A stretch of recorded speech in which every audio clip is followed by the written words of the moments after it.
Hey beauties, welcome back to my channel. I'm Kennedy. Happy March. Today's video is going to be my February wrap up. So we're going to be talking about the 11 books that I read in February. Please remember to like, comment, and subscribe, and let's get into the 11 books that I read in February. Now, I don't own any of these except one, but I don't feel like getting it and bringing it in here just for one book. So we're gonna insert the book cover here or here, depending on where I decide to, in editing. So the first book I read this month was The Score by Elle Kennedy.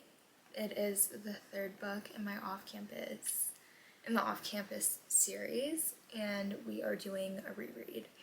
So this is Dean and Allie's book. Dean is a hockey player and a political science major, and Allie is a drama major, and they meet because Allie's best friend Hannah is dating Dean's best friend Garrett, and they have a one-night stand that kind of turns into something more. I rated that one 5 stars. The Off-Campus series is my favorite series, my comfort series, so of course I rated it 5 stars. And then the next book I read was Power Play by Chelsea Curto. This is the second book in the DC Star series by her. It is Piper and Liam. Liam is the goalie for the DC Stars, and Piper is a reporter slash journalist.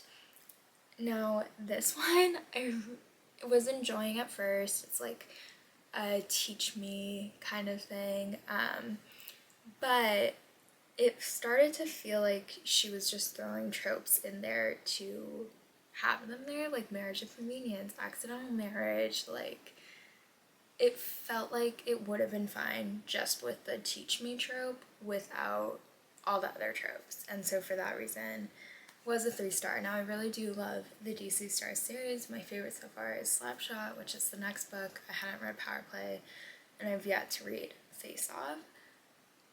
Power Play I really wanted to like I really wanted to like it, but it just felt like way too many tropes thrown in. So 3 stars.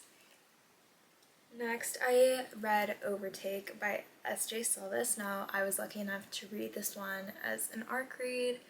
Thank you to Valentine PR and the author. This is the first book in S.J. Silvis's new F1 series. And as an F1 girly, I absolutely ate this up. This is a engineer F1 driver romance, and it is enemies to lovers. Their families grew up together and then something happened and now they're enemies, but they have to work together. It was just so good.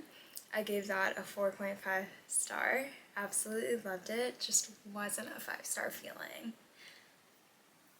Next one I read was a cowboy romance that has been recommended to me so many times and that I've heard so much about and like so many good things about that I finally read it, and that is Cowboy Casual by Holly Renee. This is a second chance single dad romance. Colt Calloway. That's all I have to say. Colt Calloway, the man that he is. Like, I absolutely loved it. Second chance, things went wrong. The yearning, the feeling like they can't have each other even though they really want each other. And Ruby, his little girl, was so cute in this. So 5 stars for that one. Absolutely loved it. If you haven't read it yet, you need to. But what are you doing if you haven't read it, really? Like, it's everywhere. Okay, this is in the month where things kind of started to go bad reading wise. We have 2 DNFs back to back.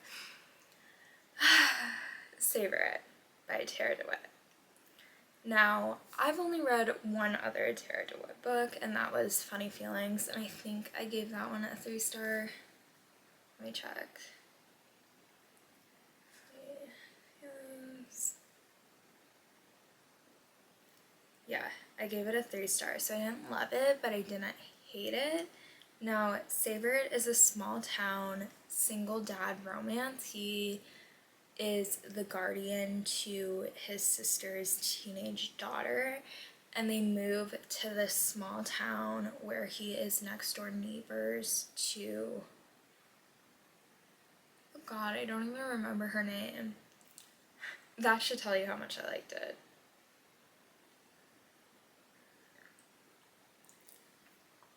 Sage. Next door neighbors to Sage, who has just ended her 5-year relationship. It had all the makings for something that I would like. However, I DNF'd it at 30%. I just was really bored and simply did not care at all. And when I don't care, I'm not invested, and I just don't want to read anymore. So unfortunately, that was a DNF. However, I really want to read the second book in the series, which is called Left of Forever, because I've heard that a lot of people read that book first and really, really enjoyed it. So maybe I will try this series again. We'll see. Okay, and then the next book that I read that was a DNF was And Now Back to You by B.K. Borson. Now, I really love the Lovelight Farms series by this author. However, the First Time Caller and this book, I did DNF both. I did not enjoy them. It's about two weather reporters, and they hate each other. They are enemies. Jackson is raising his two little sisters, and Delilah is trying to be able to report the weather more because her boss does not think she can do it. And honestly, I was having a good time. Like, I was really having a good time. And I don't know what happened, but I'm starting to think that B.K. Borson just is not for me. And that's okay. However, I do really want to read Good Spirits by her because I've heard that a lot of people really like that one. And I was hoping that First Time Caller was just like a one-off, and like, I just because I didn't like that one didn't mean I wouldn't like this one. However, 46% in, I quickly realized that like just was not for me, unfortunately. Okay. Then I finally read one of my most highly anticipated reads, and that is Yours Truly by Abby Jimenez. Now, absolutely love Abby Jimenez, the queen that she is. Yours Truly is about two doctors, and it is a fake dating romance.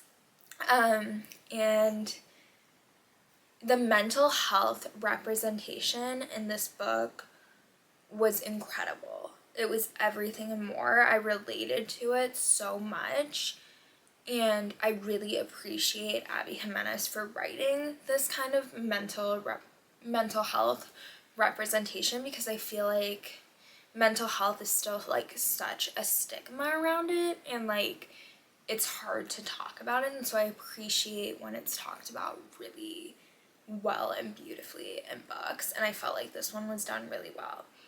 So I was having a great time. However, towards the end, it felt like there was a spicy scene thrown in just because she felt like there needed to be a spicy scene, which I didn't really enjoy, and it was closed door and very weird.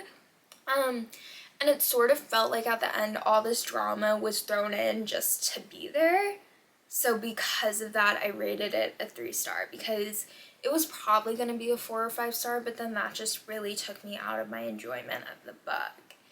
And I couldn't find it in me to rate it higher than a 3-star. Okay, the next book we read this month was One Golden Summer by Carly Fortune. Now, Carly Fortune only writes summer romances, I'm pretty sure. Don't quote me on that, I might be wrong. I had never read a book by her before, but this is about Charlie and Alice, and they are neighbors, so it is a forced proximity, kind of enemies to lovers romance, not really, mainly forced proximity. And all I have to say about this one is I absolutely, absolutely loved it. Find you a man that loves you and your grandmother, please. I gave it a 4-star, and it made me really excited to kind of dive into more Carly Fortune books and her writing, because I really, really enjoyed the writing in this. I'm used to reading dual point of view, but this one was only told in Alice's point of view or third person. So if you're not like a third person, one point of view fan, then maybe Carly Fortune isn't for you. At least from this book, this was my first book by her. Then we had a reread, and that was A Funny Story by Emily Henry. So Funny Story is basically about Daphne and Miles. Now Daphne was engaged to Peter, who is Miles' girlfriend's best friend, and they both leave them the night of Peter's bachelor party to be with each other. And so they end up living together and fake dating because they get invited to the wedding. This was a 4-star book. It's definitely not like my favorite Emily Henry book ever. Like, I don't know. There's just something about it that like wasn't for me. And that's sort of how I feel about People We Meet on Vacation as well. But you can't go wrong with Emily Henry. You just can't. Okay, the next book that I read was a book that I've been wanting to read for a really, really long time, and that is The X-Files by Jessica Joyce. This is a second chance, it's always been you romance, and if I had to describe it, I would say it's like If You're Losing Me and Paper Rings by Taylor Swift had a baby. I really, really liked it. I really enjoyed it. I will say that the female main character, Georgia, this is about Georgia and Eli. Now, they became friends in high school, I want to say, and they started dating. Something went wrong. He was really focused on his job, and they broke up, and now they're back together to save their other best friend's wedding. Georgia really, really annoyed me. She reminded me a lot of Meredith Grey, and that they are both characters that I heavily relate to, but pissed me the hell off. But I did give it 4 stars. Best believe I gave it 4 stars because that ending, the paper rings, Eli, I just loved it, honestly. I didn't at first because of Georgia. She was really annoying me, and I was like, girl, this is not gonna go well. But the ending saved it. And then the final book that I read this month, I've read 11, we're on book number 11, and that is Whisper Sweet Nothings by Laura Pavlov. This is the 6th and final book in the Rosewood River series. It is a single dad, nanny, small town romance.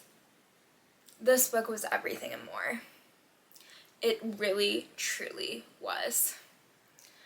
Laura Pavlov knows how to write a single dad romance. If you love a single dad romance, you will love Laura Pavlov. I can guarantee it.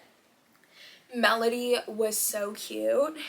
That's Archer's daughter. She was so cute. I loved Winnie. I loved Archer. The way that they really fought, the chemistry. And of course, I loved seeing the other Chadwicks and finding out who writes the Taylor T. I was shocked. I was not expecting it. 5 stars, infinity stars, all the stars. Those were all the books that I read this February. I hope you enjoyed hearing a little bit about them and what I rated them. I highly recommend most of these books. Please let me know if you've read any of these, what you rated them, and I will not be doing monthly TBRs because, let's face it, I don't follow a TBR 99% of the time. However, I will be doing monthly wrap-ups because I think they're fun. I think it's fun to see what people read this month and what they rated it. So I hope that you enjoyed this video. I'm going to stop yapping, and please remember to like, comment, and subscribe, and I will see you guys next week.